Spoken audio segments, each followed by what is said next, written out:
I have quite literally the best idea. I am in a little bit of a writer's slump, and what better way to get out of a writer's slump than to do a little exercise. And no, I don't mean the running type. I mean, we are gonna write a little short story to get our mind running. And what type of short story are we going to do? We are going to do a short story based off of a Taylor Swift song. Oh my gosh, I am so excited. I was literally just like in the shower, if you couldn't tell, and I was like thinking about what I wanted to do today. And then I was thinking and I was like, this song is really good. And I was like, who's it by? Taylor Swift. Idea.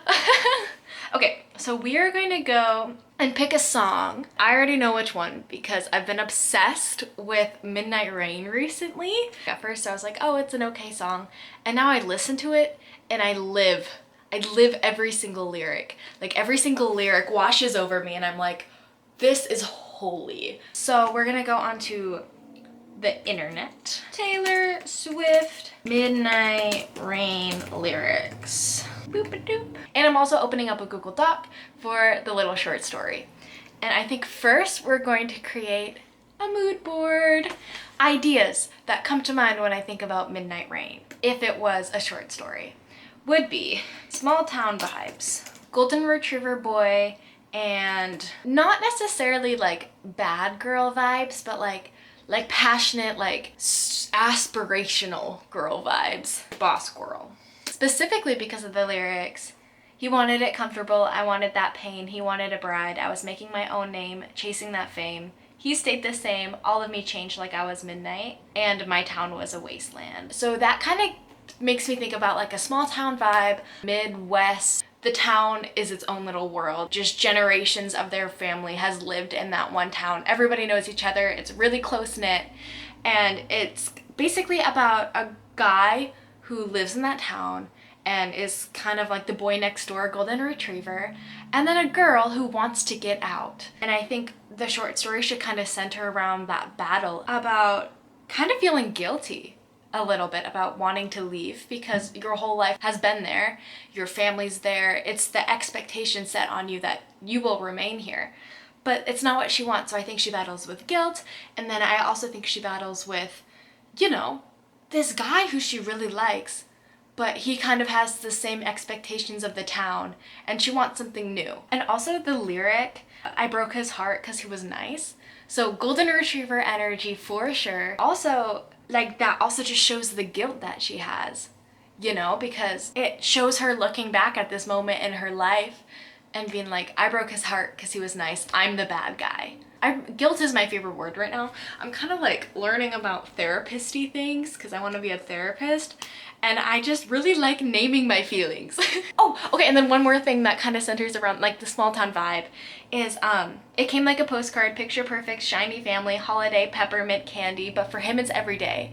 So this is like after she's already left, she's already gone to find fame, and she's thinking back on that life with the guy. It's like something from like a Hallmark movie. He has his life, it's cute, it's homey, and her life is completely different, and she's looking like at his life. Does that make sense? Do I keep saying things? I don't know. This is so good. This is such a good song. So I have a little bit of a mood board. I might add to it, but this is how it's starting, and I will get back to you guys once I have written a little bit. Don't expect like Taylor Swift song level writing because that's not what you're gonna get. I'm realizing that the whole point of this is to like have a warm-up, so I'll actually like write my actual book that I'm trying to like get started on. So I'm gonna write this, and I'm gonna try to write it pretty fast because the whole thing is to kind of get my brain running. The point is for it not to be flawless, it's for you to kind of whoosh. Does that make sense? Does that verbalization make sense? It's just as kind of for you to like get into it. Okay, I'm actually starting it now.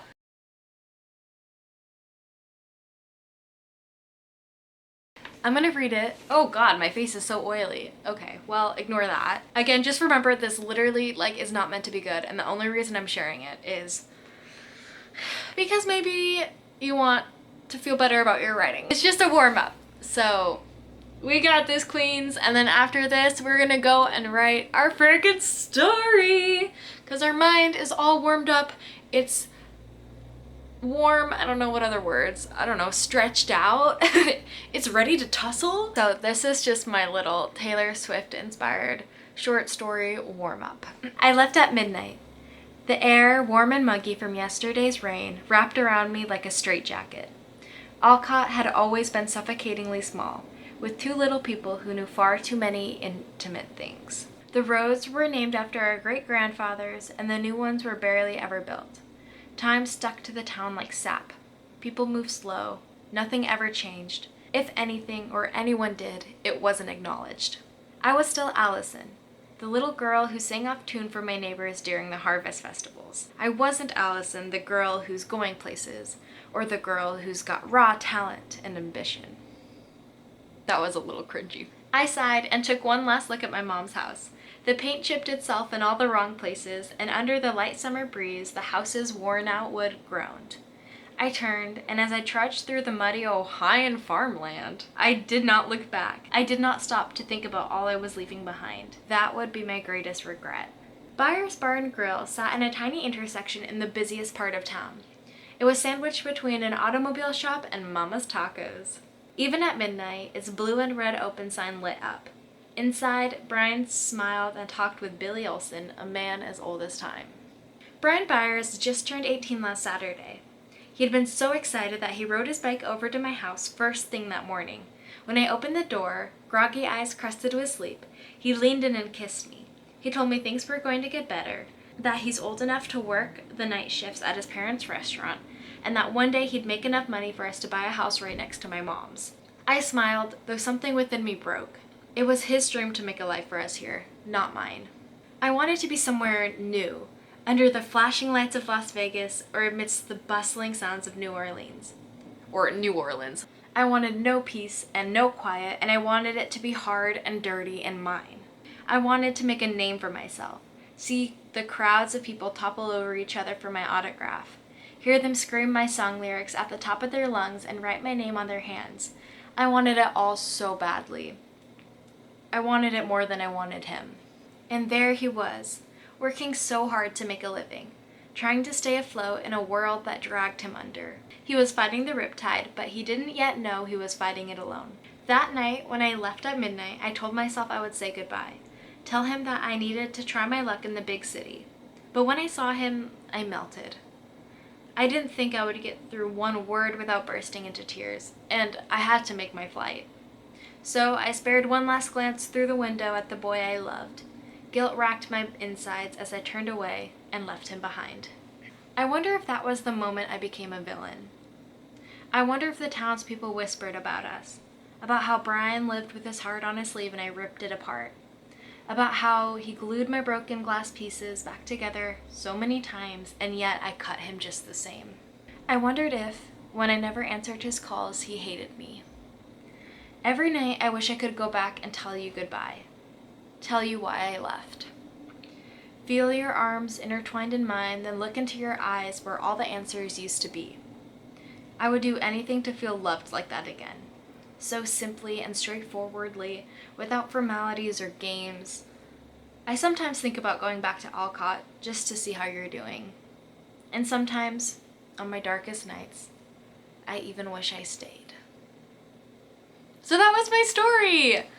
It made me very depressed to think about and write because it's just like the lost chances, the wrong moment. Like, oh, I was just like sitting here being like,